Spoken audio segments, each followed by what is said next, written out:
Good morning. So, the subject I'm going to discuss today is forgiveness.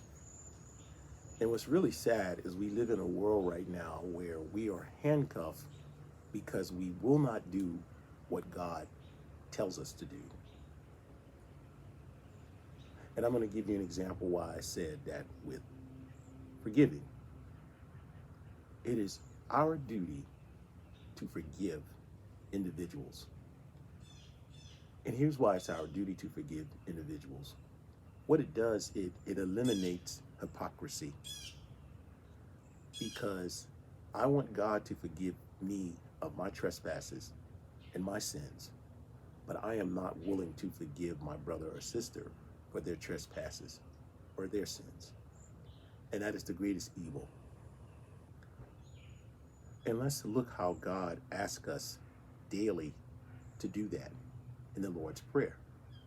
So when we open up the Lord's Prayer, we say, Our Father who art in heaven. So now we are acknowledging and recognize that we do believe that we do have a Father in heaven, right? And then the next verse is, hallowed be your name. So when we hallow something, we give it reverence and we give it respect, right? And the next verse is, your kingdom come, your will be done. So now what we want to do is we want to say, God, we want to let your will be done on earth as it is in heaven. So what is God's will? The scripture tells you God's will. God says, it is my will that all men be saved. What is it meant to be saved? People get that wrong and twisted up too. Being saved is not going to church every Sunday and saying that I'm saved, I'm this, I'm that. Being saved is a total separation from the world. Because he said, I'm trying to save you from the world because the world is a hindrance. So let's talk about this forgiveness. Then we said, we ask God to forgive us of our trespasses, which we have the right to do, as we forgive for our brother's trespass. That's what most people do not want to do. Now let's talk about that.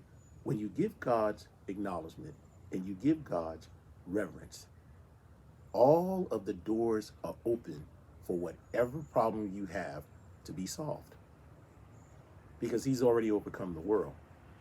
So when I make that statement and I open the doors to unlock this thing called forgiveness, if I don't walk into forgiveness, it is not God's fault. It is my fault because I choose not to do what I said I was going to do. And I will promise you this, there are so many people who are dying in unforgiveness. Some people go to their grave in unforgiveness, where it was so much life in living that God had in front of them, but they never experienced it because they did not forgive. So I would say more than anything else, just make sure that you walk that talk. If you're going to, if you want forgiveness and you're asking God to forgive, then make sure you replicate what you're asking for. It's a very, very short video today. Be blessed and have a beautiful Sunday.